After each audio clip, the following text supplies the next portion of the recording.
Hei te marama e tū mai nei ka kawea te waka taua e kia nei ko te hono ki Aotearoa ki te whenua o Hōrana. Ka tū te whakaaturanga nei ki roto i tētahi o ngā whare pupuri taonga o reira.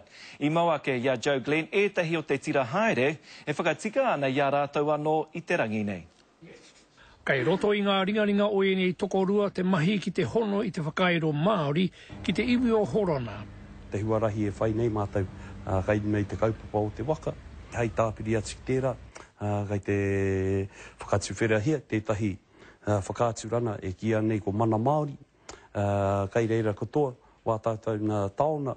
Ko te pātai kei te rere haere ngā kokonga o te motu, hei harawara te take e kawe nei e toi Māori, te waka nei ki tēnā mokarano o te ao, takaoto moke moke ai. He here anō, wā mātou ki taua wakara. O tira mō tātou e noho nei ki roto o Aotearoa, me nā ka tai rātou ki roto o Hōrana, he pāna anō wā rātou i reira i te mea, nō konei hoki te waka.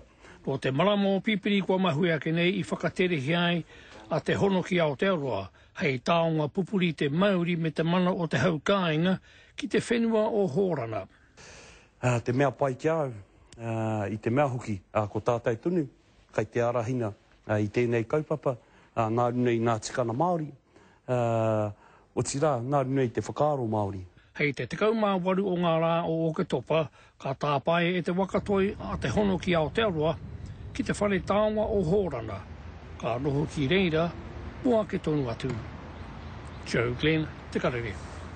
Ka whai atua te karere i te tira haere nei ki Hōrana, kia paia i tā mātou whakapāho i ngā whakaahua, me ngā whakaneke-neke o tēnei haerenga nui whakaharahara.